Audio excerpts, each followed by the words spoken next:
रविवारची सुट्टी असल्यामुळं आरामात उठून धाडीचं कोरीव काम करायला पहिलं सलूनमध्ये गेलो आणि घरी आल्यावर मस्ती करणाऱ्या लेकीला म्हणलं, माझ्या हाताला खूप खाजू आली, मी तुला मार देऊ, थोडासा मार देऊ तुला.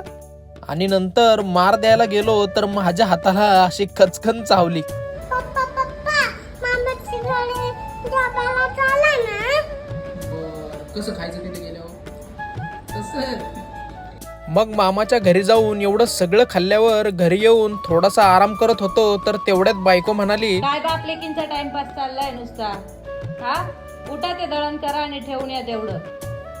मग काय, आम्ही बापले कोणाच्या दमाला घाबरतोय होय? गप दळण केलं आणि चक्कीमध्ये जाऊन वजन वगैरे करून जुन्या घराचा नंबर टाकून ठेवून आलो. बाकी चालायचंच नाही का? पालाने